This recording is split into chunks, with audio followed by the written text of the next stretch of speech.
herencia y frutos de la tierra marcan este año 2019, año de la transformación y carácter. En enero, mes de la conquista. Te invitamos a nuestra oración congregacional todos los martes desde este 15 de enero a las 5 de la mañana. Y no te pierdas ayuno y doctrina bíblica, todos los miércoles a las 9 de la mañana con nuestro apóstol Marco Díaz Pescador.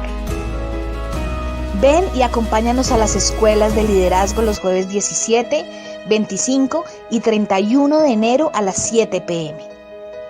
Desde el sábado 19 de enero damos apertura a nuestras celebraciones juveniles.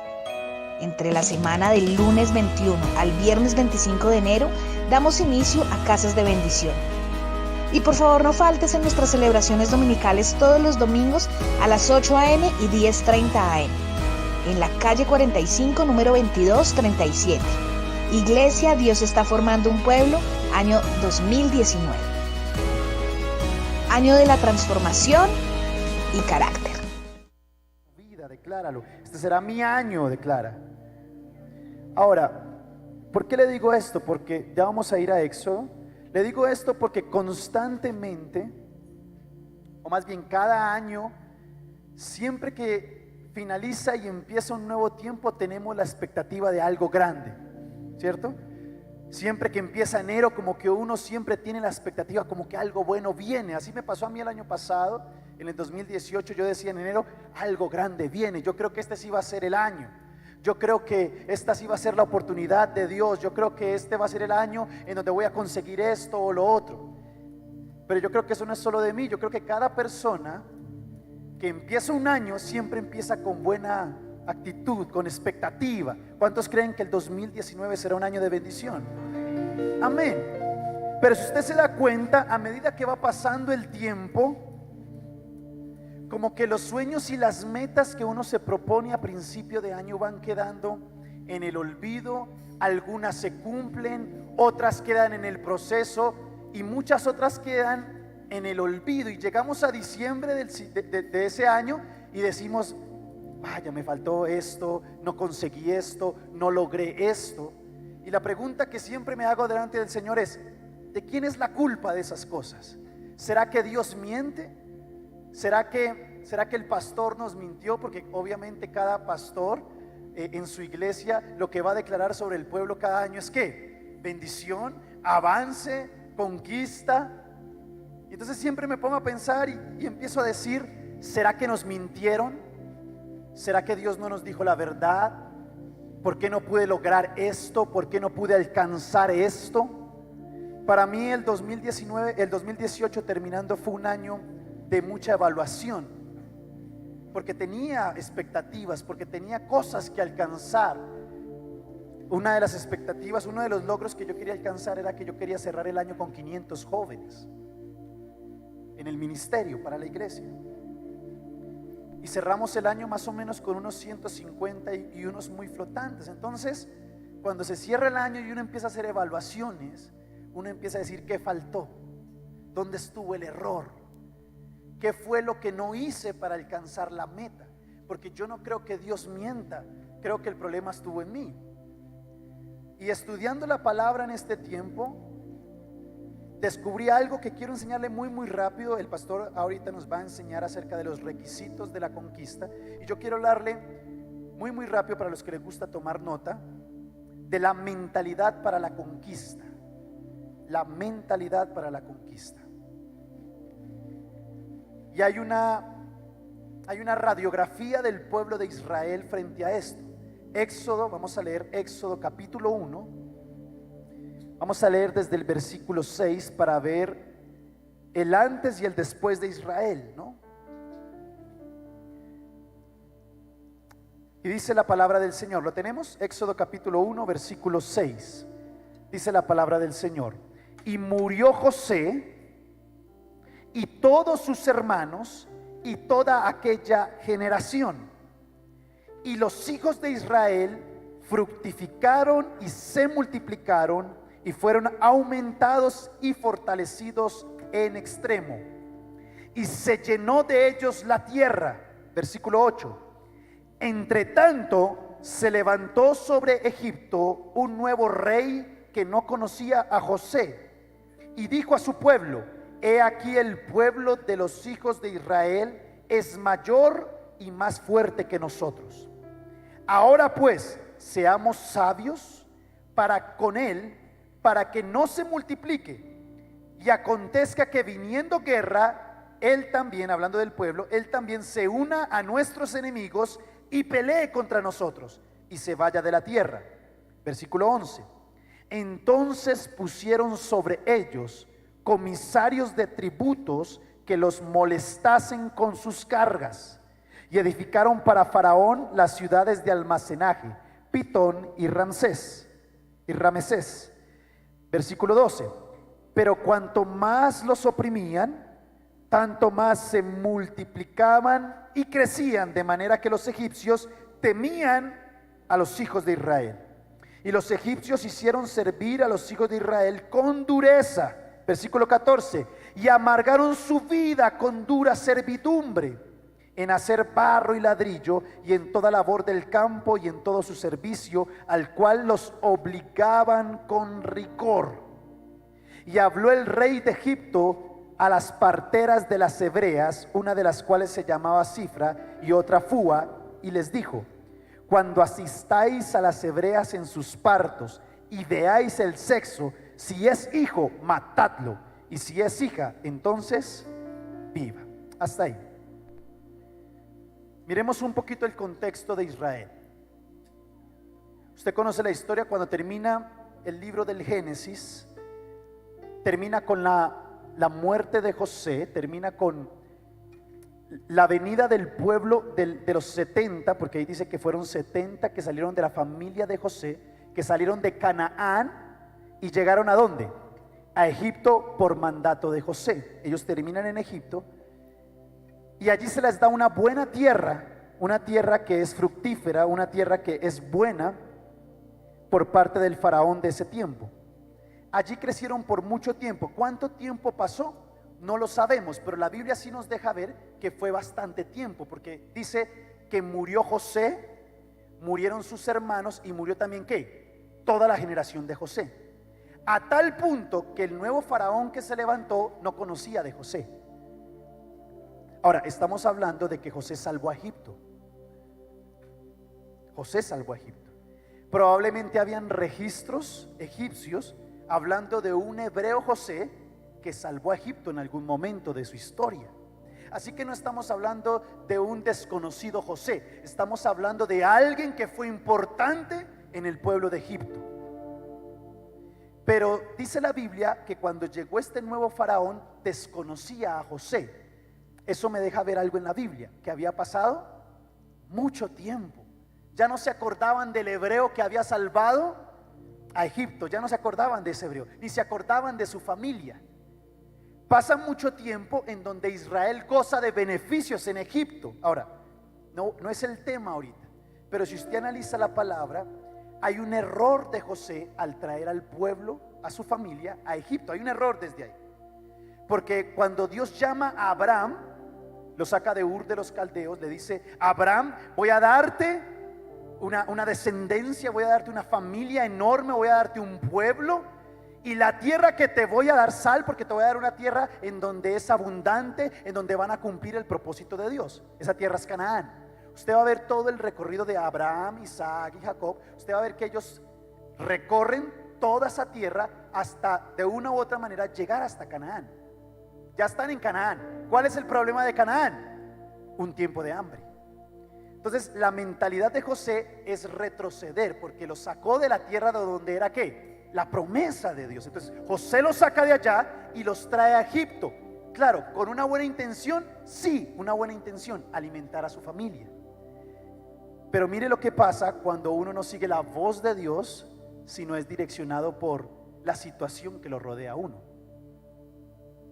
No sé si hay alguien que le está hablando al Señor. Mire lo que pasa cuando uno no atiende a la voz de Dios y más bien atiende a lo que uno está viviendo.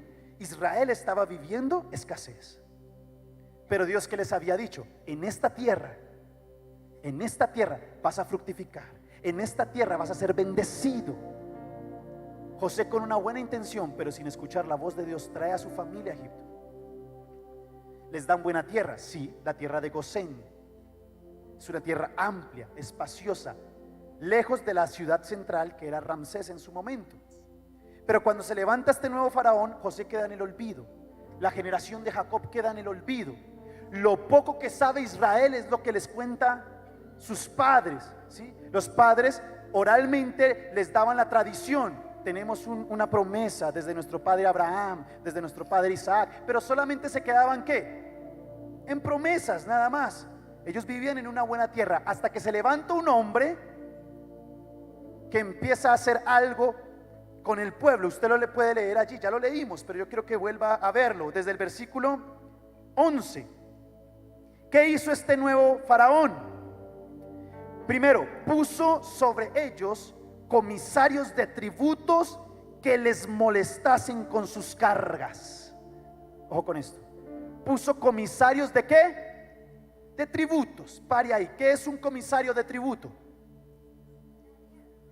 La DIAN, dicen por ahí. Puso cargas económicas en el pueblo. ¿Qué me deja ver esto? Que antes lo que el pueblo de Israel sembraba era ¿para quién? Para ellos. Se alimentaban de lo que ellos ¿qué? Trabajaban. Se alimentaban de lo que ellos cultivaban. Pero cuando ponen a estos comisarios de tributos, yo no creo que haya sido rápidamente, sino que fue progresivo. Empezaron con: de tu cosecha vas a entregarme una décima parte. Yo creo que fue progresivo. Como se dieron cuenta que funcionaba, yo me imagino que, porque dice que los molestaban con cargas ¿qué? Pesadas. Yo me imagino que a la siguiente le dijeron: ya no quiero el 10, quiero el 20%, porque la tierra en la que estás no es tuya, es mía. Esta tierra es de Egipto, le pertenece a Faraón, no es tu tierra. Y como no es tu tierra, me das el 20%. Llegó a tal punto que le voy a decir algo: era tan pesada la carga que Israel ya ni siquiera comía de lo que sembraba. Tenía que esperar las migajas que Egipto les botaba. A tal punto que usted va a leer la historia y usted se va a dar cuenta que llega un punto donde Moisés dice que les entregaban el pan, y cuando el faraón quería quitarse eso, se lo quitaba, y pasaban temporadas de hambre. Primero, dificultades económicas, dificultades financieras. Tenían carga pesada por los tributos del pueblo de Faraón. Segundo, versículo 13. Primero, tenían dificultades ¿qué? Financieras. Lo que ellos sembraban no era para ellos, tenían que dárselo a Egipto. Segundo, mire esto rápido, versículo 13. Y los egipcios hicieron servir a los hijos de Israel con dureza.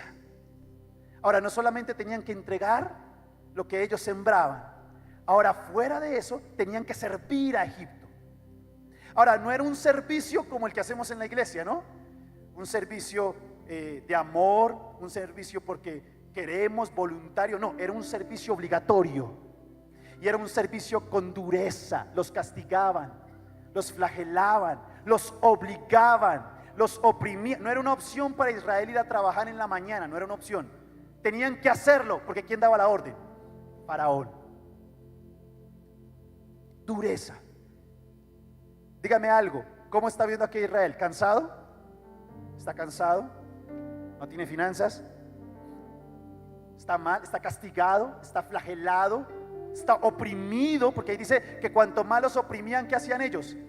Más se multiplicaban. O sea que había opresión, había opresión. ¿Habían problemas? Habían problemas. Y ahí no acababa todo. Mire lo que dice el versículo 14. Y amargaron su vida con dura servidumbre. ¿Cómo estaban ellos? Amargados, entristecidos, sin sueños, sin metas. Imagínense qué meta podría tener un israelita, un hebreo en ese momento. Todavía no era Israel, un hebreo en ese momento. ¿Qué meta podía tener si lo único que él veía en su entorno, a su alrededor, era dureza? Ahora, piensen esto. Los abuelos le decía: hijo, acuérdate de la promesa que Dios nos hizo por medio de Abraham, de nuestro padre Abraham, Isaac y Jacob. Yo me imagino que ellos decían: ¿cuál promesa? ¿De qué me estás hablando? si estoy viendo una realidad totalmente diferente? Yo no estoy viendo promesa, yo no estoy viendo la tierra que fluye leche y miel, yo no estoy viendo la bendición del Señor. Por el contrario, estoy viendo que entre más crecemos, más nos aflige. Entonces mucha gente empieza a olvidarse de Dios, empieza a olvidarse de las promesas de Dios. Entonces es un pueblo sin visión, es un pueblo sin palabra, es un pueblo sin metas, es un pueblo esclavo, oprimido, afligido, problemas financieros. ¿Qué más dice la Biblia? Amargaron su vida con servidumbre en hacer barro y ladrillo y toda labor del campo y en todo su servicio, al cual los obligaban, ¿con qué? Con rigor. No había misericordia de parte de Egipto. 15. Fuera de esto, o sea, usted diría, ¿más? Sí, fuera de todo esto, mire lo que dice el versículo 15. Y habló el rey de Egipto a las parteras de las hebreas, una de las cuales se llamaba Cifra y otra Fúa, y les dijo, 16, cuando asistáis a las hebreas en sus partos y veáis el sexo, si es hijo, matadlo, y si es hija, entonces viva. Fuera de todo lo que le estoy diciendo, haciendo un análisis del pueblo de Israel, ahora los persigue la muerte. Viven en un entorno de muerte, en donde ni siquiera tienen libertad para tener hijos, ni siquiera tienen libertad para cumplir la promesa. Ojo con esto, la bendición para el pueblo de Israel está ¿en qué? En los hijos. Si usted se da cuenta, si usted analiza el proceder de Faraón, es el proceder de Satanás. ¿Qué es lo que está buscando hacer Faraón aquí? Cortar con la bendición del pueblo de Israel. Al no dejarles tener hijos, lo que está haciendo es cortar la bendición. O sea, ellos estaban en una temporada de esclavitud y de maldición. Esa era la realidad de Israel. Ese era el entorno de Israel. Sí, tenían una promesa, sí, había una palabra, pero esa era su realidad. ¿Y por qué le estoy diciendo esto? Porque siempre hay una palabra. ¿Cuál es la palabra de este año 2019? Año 2019, transformación y carácter. Y después viene la palabra, la rema, lo que más nos gusta a nosotros: gloria, herencia, conquista y frutos de la tierra. Qué rema, ¿verdad? Es una tremenda palabra. Todo el mundo la ve, ahí lo pusimos en la pared o lo vemos en la internet y todo el mundo dice amén a eso. Pero yo sé que hay gente que está diciendo amén a todo eso, pero nadie está viendo mi realidad. Nadie sabe que estoy en medio de una situación difícil. Frutos de la tierra cuando no tengo trabajo. Frutos de la tierra cuando ni siquiera he enviado 5 hojas de vida y ninguna me responde. ¿Cómo es que le dicen a uno? No me llame, nosotros lo llamamos. Herencia cuando ni siquiera tengo a mi hijo sano, está enfermo. Me hablas de herencia cuando estoy viviendo en una situación difícil. Porque le digo algo, empezamos acelerados, o sea, como que yo dije, como que quiero empezar el año tranquilo, y no, eso empezó aquí y allá. Ustedes saben, mi esposa en diciembre sin seguro médico, embarazo de alto, veníamos súper bien, veníamos bien, un embarazo normal, hasta el 6º mes con mi esposa todo iba muy bien. De hecho, la médico que está con ella la había felicitado, le había dicho, oye, qué embarazo tan bonito el tuyo, no tienes problemas, te veo súper bien. Y de un momento a otro, pero esas son las cosas que uno entiende que es Dios trabajando en uno.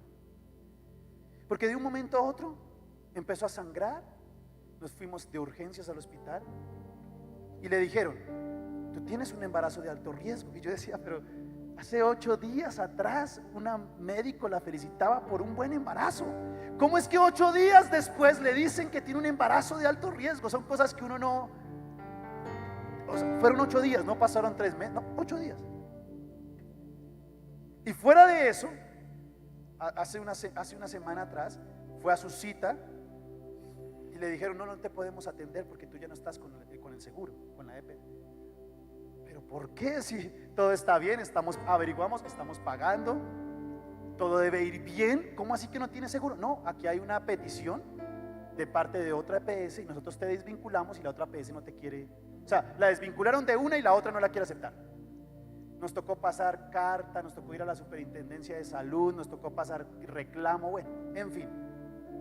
Para la gloria de Dios ya tiene EPS nuevamente, pero nos tocó hacer un sinnúmero de vueltas. Entonces yo decía, Señor, tanta promesa, tanta palabra, porque hay una palabra, ¿cuántos dicen amén?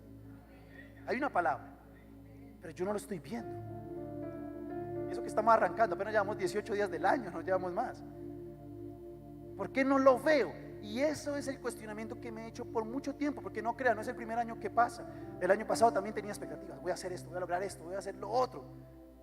Y fue pasando el tiempo, fue llegando junio. Usted sabe que después de junio el año ya huele a diciembre, dice uno en junio, ¿no?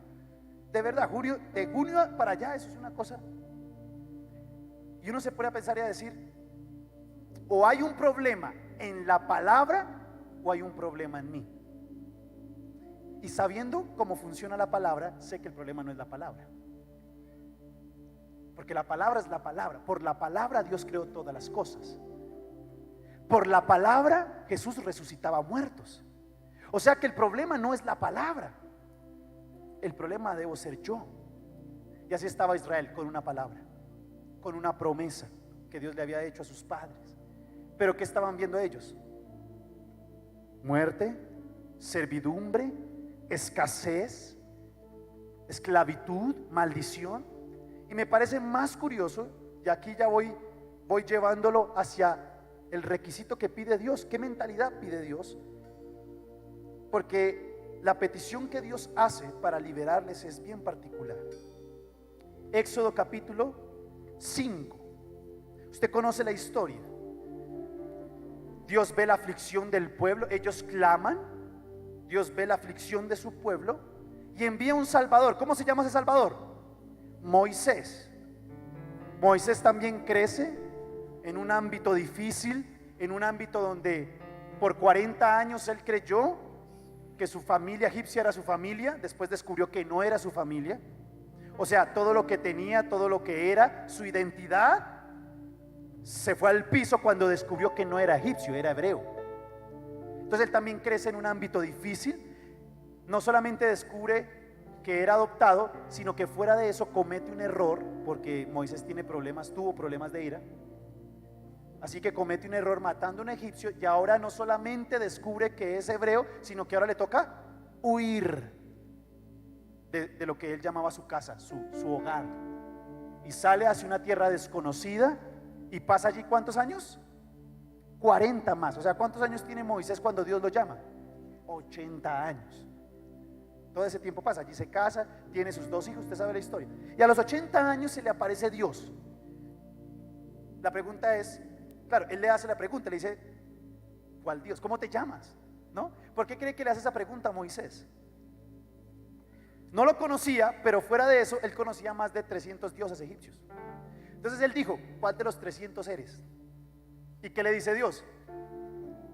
No, ninguno, porque yo soy el Dios de tus padres, Abraham, Isaac y Jacob. Por eso le pregunta el nombre, por eso hay tanta, sí, no es un asunto solamente de que él sea curioso.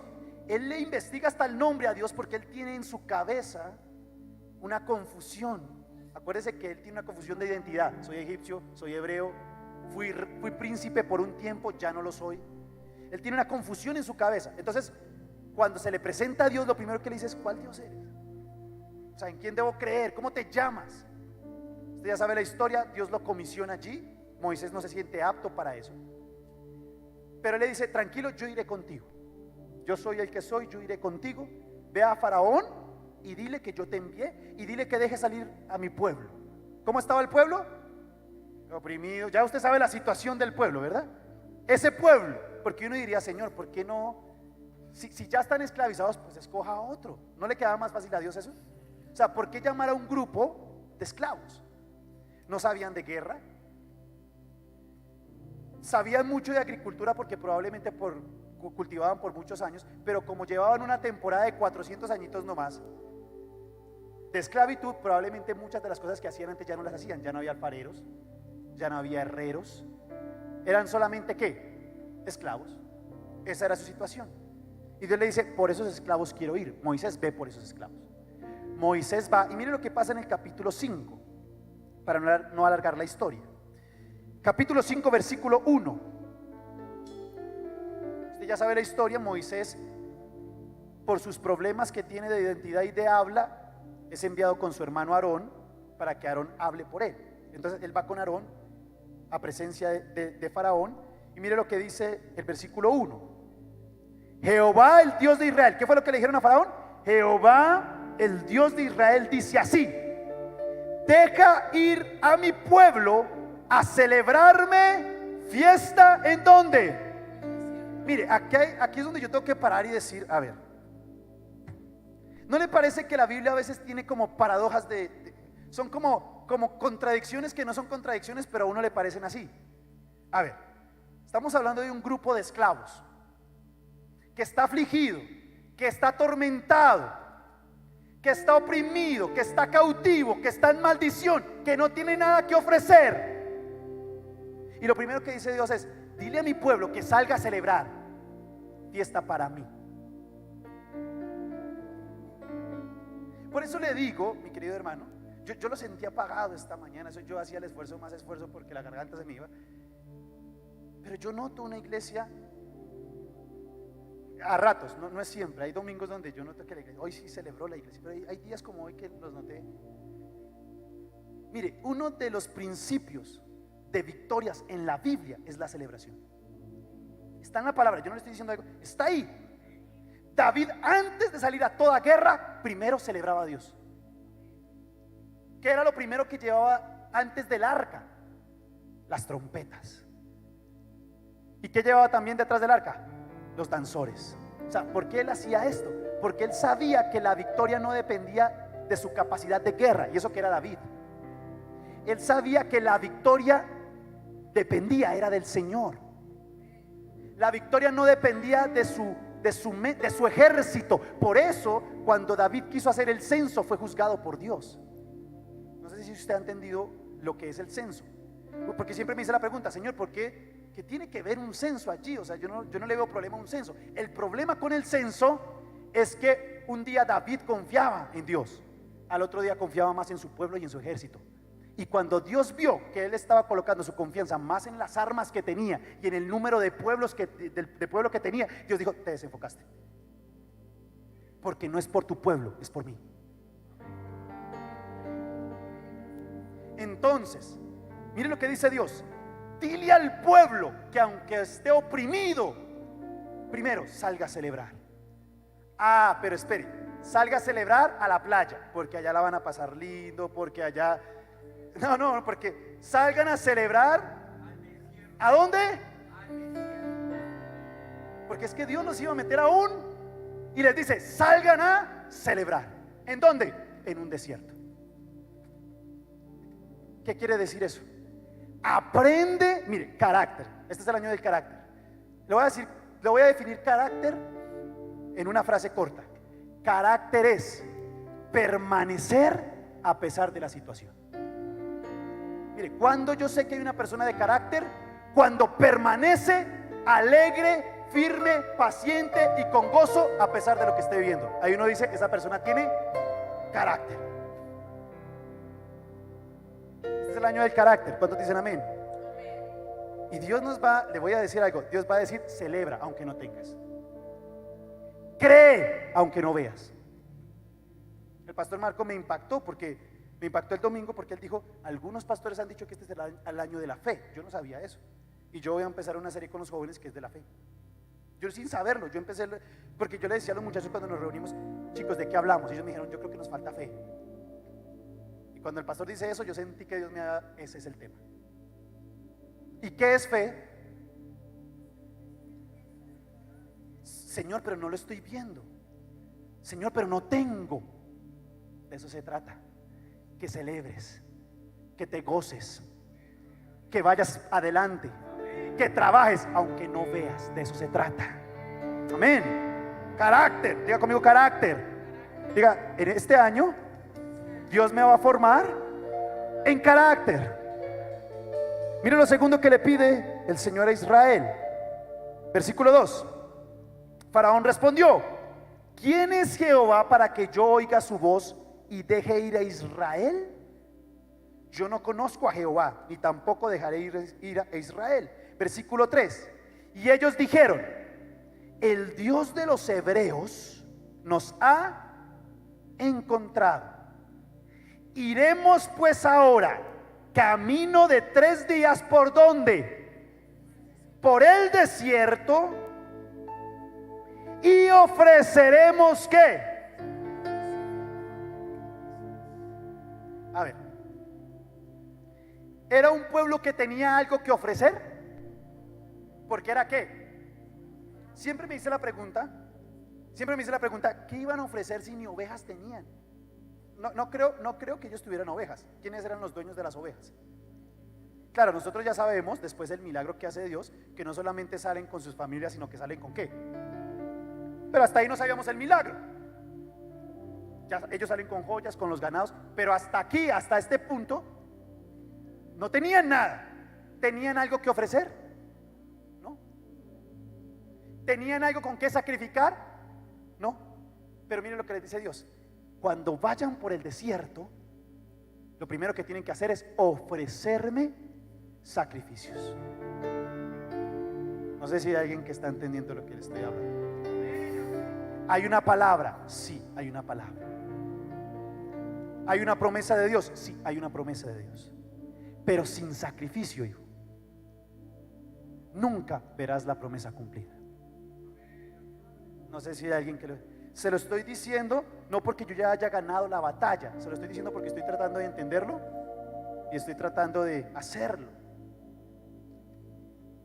Vuelva y léalo, por favor. Yo quiero que la palabra sea en esta mañana la que dice: y ellos dijeron: el Dios de los hebreos nos ha encontrado. Iremos pues ahora camino de 3 días. ¿Camino de cuántos? 3 días. ¿Le parece casual lo que estamos haciendo estos 3 días? Le voy a decir algo. ¿Sabe por qué Dios pide esto de primeras? Porque es lo que más nos cuesta hacer. Es por eso. Yo le decía al Señor: Señor, ¿por qué pides primero sacrificios? Por lo menos deja a los que tengan ganado para que puedan sacrificar. O sea, lo más lógico sería: primero les hago el milagro, dejo que salgan con las joyas, dejo que salgan con los ganados, y ahí sí les pido sacrificios. Pero Dios no es así. Dios dice: no, antes de que tengan algo, den sacrificio. El Señor, ¿con qué? Da sacrificio. Eran esclavos, no tenían nada. Da sacrificio. Lo que estamos haciendo este fin de semana es sacrificio. Lo voy a decir porque lo voy a decir, y gracias a Dios no es el pastor Marco, así que me puede echar la culpa. Lo voy a decir porque nuestra iglesia nunca se llena en un ayuno, porque a la gente no le gusta hacer sacrificio. No sé si hay alguien que me está... ¿De verdad? No nos gusta sacrificar algo. No nos gusta sacrificar tiempo, no nos gusta sacrificar dinero, no nos gusta sacrificar el alimento. Mire, la pastora siempre se ríe conmigo porque el primero que se opone a los ayunos soy yo mismo. Y eso ya cuando el pastor empieza a hacer agenda y empieza a meter ese ayuno de Daniel, yo empiezo a echar los ojitos para arriba. Empiezo a decir: ay, Dios mío, ya empezamos. Porque a mí una de las cosas que más me gusta es comer. Pero le voy a decir algo: hice con mucho gozo este ayuno.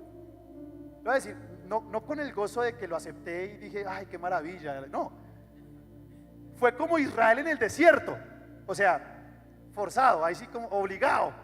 Pero en mi corazón estaba esto: Dani, acuérdate que si no sacrificas, puede haber una palabra, puede haber una promesa, pero si no sacrificas, no vas a encontrar victoria. No sé si hay alguien que me está siguiendo. Por eso le estoy hablando de la mentalidad. Si le va a dar un aplauso al Señor, déselo fuerte. Sacrificio. ¿Por qué le puse de título la mentalidad de la conquista? Porque lo primero que Dios quiere trabajar en el pueblo es la mentalidad de la gente. Porque mire esto, a ver, Dios pide sacrificio.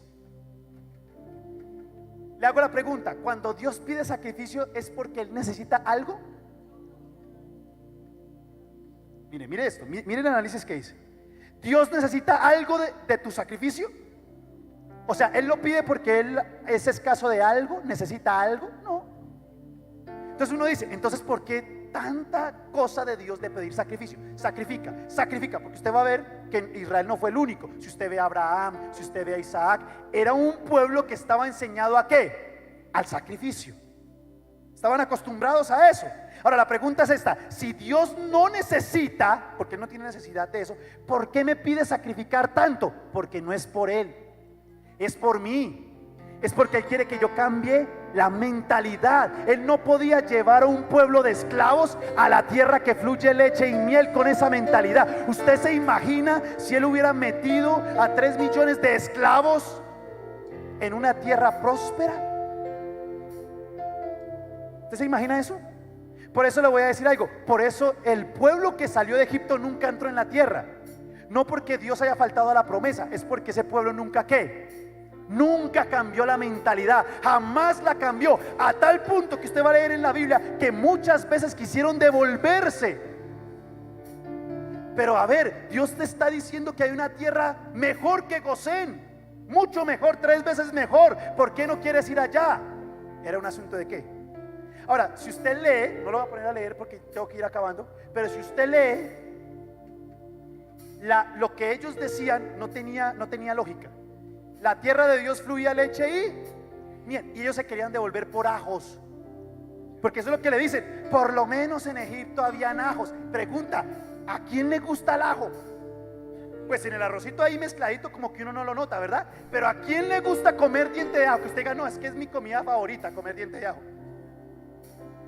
No sé si pero es un asunto de mentalidad. ¿A quién le encanta el ajo y la cebolla? A nadie. Pero es a tal punto la mentalidad de esclavo que querían devolverse por eso. Por lo menos en Egipto, dicen ellos, teníamos ajos y cebollas. Pero no estás escuchando que Dios dice que allá es leche y miel dulce. Sí, pero yo me quiero devolver por los ajos y las cebollas. No sé si. Entonces, ¿qué fue lo que hizo Dios durante todo ese tiempo? Trabajar con la mentalidad del pueblo. Por eso le voy a decir algo. El pueblo que conquistó la tierra, yo creo que el pastor Marco lo va a tocar más tarde. El pueblo que conquistó la tierra fue un pueblo que no nació en esclavitud. Porque la pregunta es esta: ¿por qué no entraron los de la esclavitud? Porque nunca cambiaron. ¿Qué tuvo que hacer Dios? Meter al pueblo que no nació en la esclavitud. Metió al pueblo que nació ¿en dónde? En el desierto. Porque ellos tenían otro chip, por eso usted ve a un Josué y a un Caleb diferentes, diciendo, no, sí podemos. Vamos a consumirlos como pan. ¿Sí? Son pequeños para nosotros. Y los otros echaron para los otros 10 que dijeron, no hay cómo. ¿A quiénes metió Dios primero a la tierra prometida? A Josué y Caleb. ¿Era un asunto de qué? Entonces mira a dónde quiero ir. 2019, año de gloria, herencia, conquista y frutos de la tierra. ¿Cuántos dicen amén? Amén. Pero si tú no cambias la mentalidad, puedes llegar a diciembre diciendo, pues sí, el pastor sí nos habló todo el año de eso, pero nadita de nadita. Y le voy a decir algo: no es problema de la palabra, ni es problema de la promesa. Es que yo nunca quise cambiar la mentalidad. Y en la mentalidad está este punto, 2 punticos que le quiero dejar en esta mañana, 2 punticos. Celebra fiesta en el desierto. Ese celebrar fiesta en el desierto se lo voy a traducir según Dani, primera de Dani 2:13. Hágale buena cara a la crisis. Ahí está. ¿Qué es celebrar en el desierto? Hágale buena cara. Mire, porque le decía hace poquito a un grupo, le decía, constantemente hacemos pasar al altar a orar a la gente para que se vaya la crisis, ¿cierto? Vamos a orar por un milagro para que la crisis se vaya. Pero cuando hablamos de carácter, tenemos que empezar a orar. Vengan al frente los que quieren hacerle buena cara a la crisis, aunque esté. Celebran el desierto. Primer punto de la mentalidad de Dios. ¿Celebran dónde? En el desierto. Y segundo puntico, que es el más importante: sacrificio. Diga conmigo: sacrificio. Nunca podemos construir algo sin un sacrificio. No podemos alcanzar cosas si no hacemos sacrificios. La Biblia nos enseña en todo el transcurso de sus hojas que había un pueblo acostumbrado a sacrificar algo. ¿Quieres mejores finanzas? El tema que a nadie le gusta. ¿Quieres mejores finanzas? Pero entonces la gente siempre traduce solamente el sacrificio como dar. Amén, hay que dar. ¿Cuántos dicen amén? En eso no vamos a pelear porque usted ya sabe que es diezmo y ahorita el pastor nos va a empezar a enseñar que es primicia y demás. No vamos a pelear con eso. Pero hay gente que esto, quiero mejores finanzas, pero no quiere sacrificar tiempo para trabajar. Quiero mejores finanzas, pero no quiere sacrificar. Quiere seguir durmiendo esta tarde. Ojo, jóvenes. Quieren seguir esperando el milagro. No, así no funcionan las cosas con Dios. Si no sacrificas, no encuentras metas. No hay metas. Mire, yo hice unas metas tan sencillas. Aparte de esto le doy un consejo: anótelas. Anótelas. En diciembre, el 31 de diciembre, me senté con mi esposa a anotar las metas. Le dije, vamos a anotar lo que queremos alcanzarle. Y le dije en 4 áreas. Le dije, vamos a alcanzar metas espirituales, relacionales, físicas, intelectuales. ¿De dónde saqué eso? Del versículo que dice que Jesús crecía en sabiduría, conocimiento, gracia para con Dios y gracia para... ¿Sí? Entonces de ahí saqué las 4 áreas. Le dije, Kate, vamos a anotar, porque es que lo que no se anota no... Vamos a anotar. Mire, puse una muy sencilla en el área física. Yo sé que usted se va a reír porque estoy haciendo mi mayor sacrificio. Puse, voy a dejar la gaseosa. Así puse. Quiero mejorar mi salud. Mire, jugando fútbol me doy cuenta que estoy... Entonces puse una meta, voy a dejar la gaseosa. Le voy a decir algo, ha sido un sacrificio, porque me encantaba la gaseosa. Tanto así que siempre que salgo a comer o a tomar algo digo, deme agüita. A mí no me gusta mucho el agua, pero deme agüita o deme esto, pero no me dé gaseosa. Usted va a decir, qué meta tan sencilla. Pero le digo algo, si logro cumplir con esa meta a final de año, para mí eso es una victoria. Porque estoy mejorando mi estado físico, estoy mejorando mi salud. Amén. Pero mire esto, esa meta llega a ser alcanzada si yo hago ¿qué? Sacrificio. Si yo no hago sacrificio, no puedo lograr esa meta. Eso que le estoy hablando de una sencilla. Puse una en la parte lo que fue espiritual, que incluye la iglesia. Dije, quiero llegar a más de 500 jóvenes al final de año. ¿Cuántos dicen amén a eso? Yo le creo a esa palabra. Ahora, la palabra está. Mire, hay una palabra sencilla, dice, yo soy el dueño ¿de qué? De la mies. Lo único que necesito es ¿qué? Obreros. Entonces, entendí esto. Quiero llegar a esa meta. Lo primero que tengo que hacer es ¿qué? Sacrificar y trabajar. ¿Sacrificio en qué sentido? Tiempo, pastoreo, finanzas, evangelización. Mire todo lo que se viene. La iglesia tiene unas metas. ¿Qué tenemos que hacer para alcanzar esas metas? Sacrificios. Ahí sí ya se acabaron los amenes. Yo sé que usted va a decir más. Bueno, pues Dios le pidió a Israel cuando no tenían cómo hacerlo, nada. Usted va a decir más. Pues si ya tengo trabajo, tengo hijos, tranquilo que yo también ya voy a tener hijos.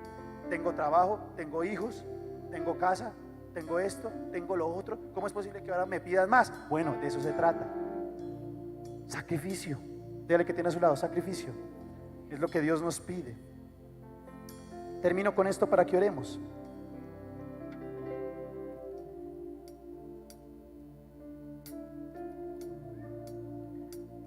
Vaya conmigo a Éxodo.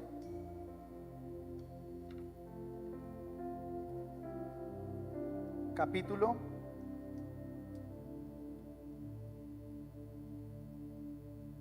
6, versículo.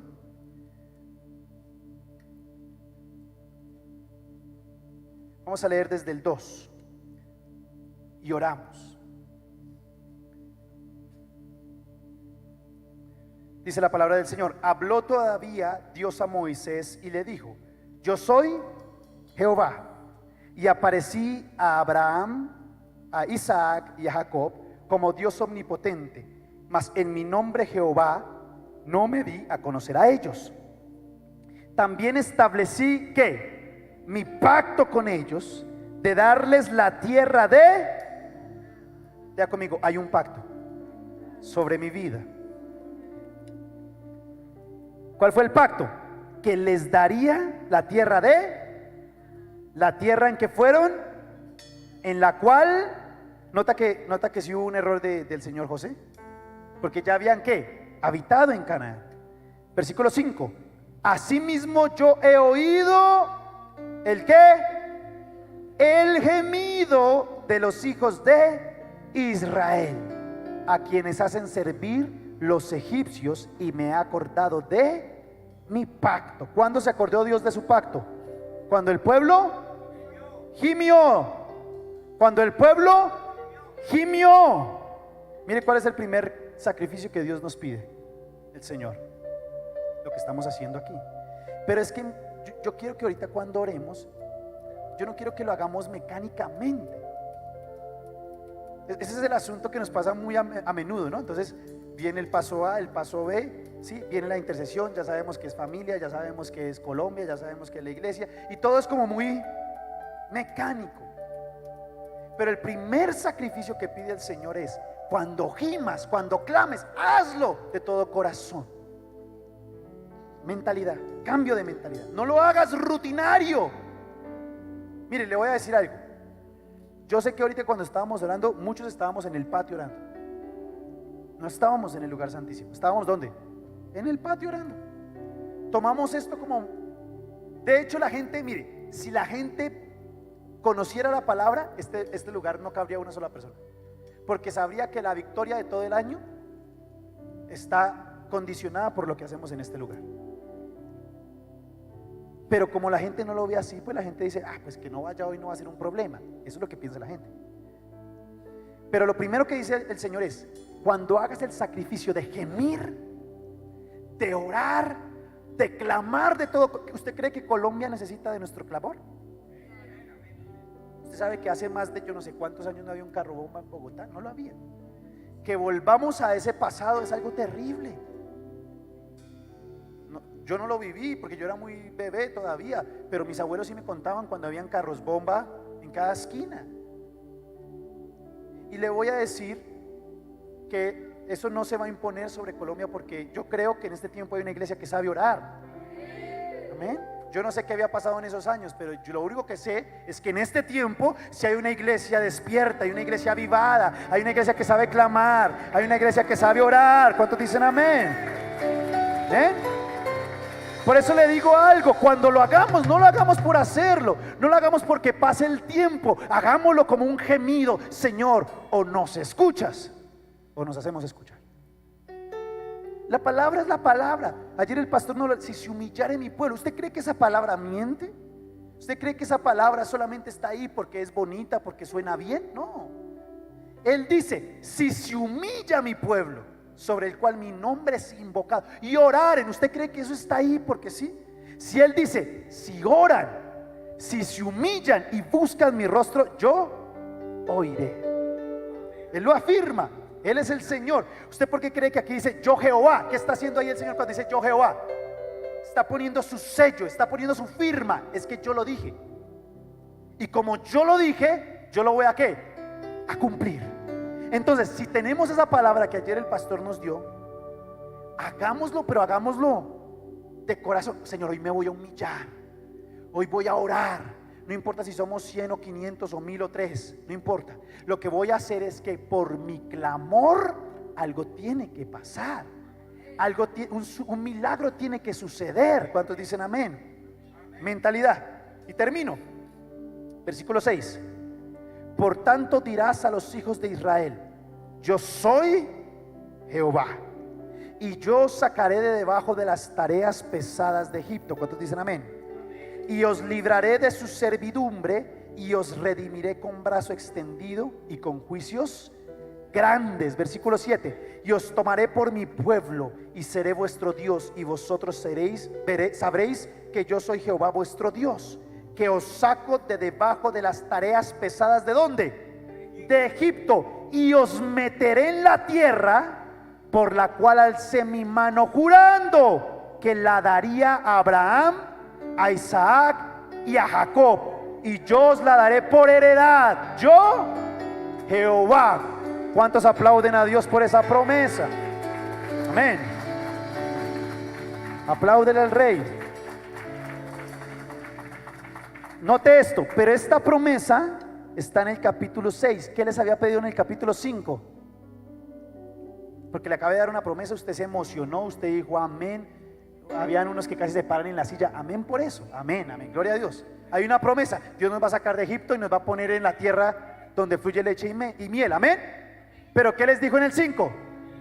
Aprende a sacrificar, a gemir, aprende a hacer sacrificios. No tengo, aprende a hacer sacrificios.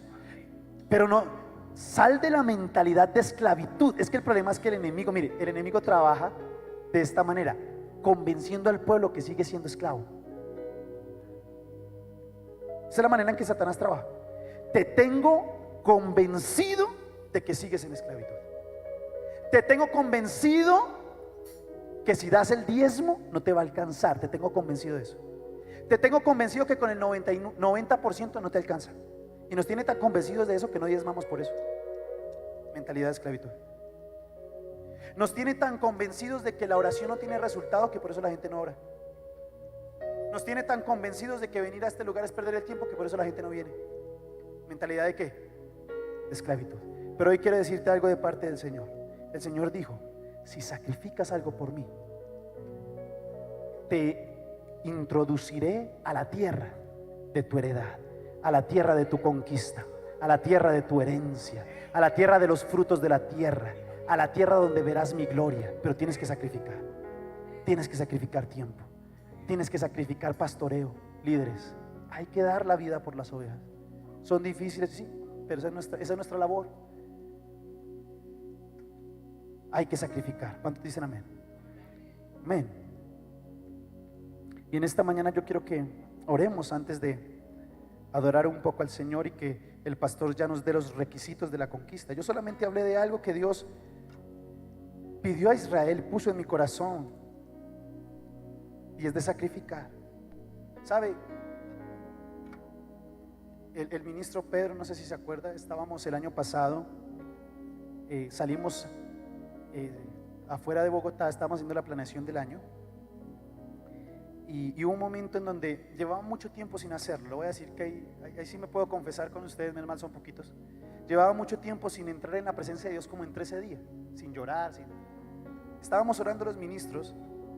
Y de un momento a otro cayó la presencia del Espíritu Santo y empecé a lo que hace mucho tiempo no hacía, empecé a hacerlo ahí. Empecé a gemir, empecé a llorar, empecé a clamar. Y cuando yo me levanto, el ministro Pedro me da una palabra, me dice: Dani, Dios me dice que tú debes entender que así es como te quiere ver Dios siempre. Que cada vez que tú estés así, Dios va a responder. De lo contrario no lo va a hacer. Ahora te voy a decir algo, eso requiere esfuerzo, sacrificio. Es lo que Dios ha venido en este tiempo.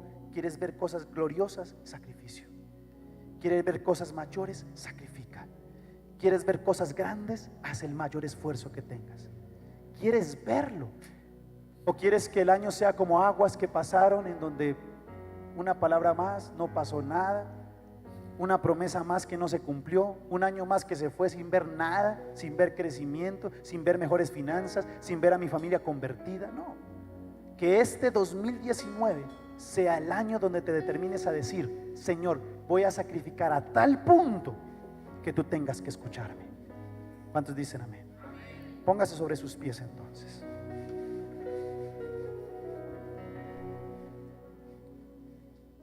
Cierre sus ojos allí donde está. Yo siento la presencia.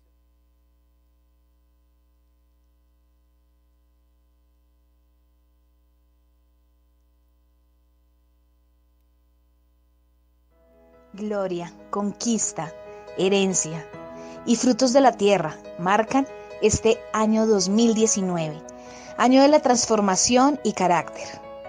En enero, mes de la conquista. Te invitamos a nuestra oración congregacional todos los martes desde este 15 de enero a las 5 de la mañana. Y no te pierdas ayuno y doctrina bíblica, todos los miércoles a las 9 de la mañana con nuestro apóstol Marco Díaz Pescador. Ven y acompáñanos a las escuelas de liderazgo los jueves 17, 25 y 31 de enero a las 7 p.m. Desde el sábado 19 de enero damos apertura a nuestras celebraciones juveniles. Entre la semana del lunes 21 al viernes 25 de enero damos inicio a Casas de Bendición. Y por favor no faltes en nuestras celebraciones dominicales todos los domingos a las 8 a.m. y 10:30 a.m. en la calle 45, número 2237. Iglesia Dios está formando un pueblo, año 2019. Año de la transformación y carácter.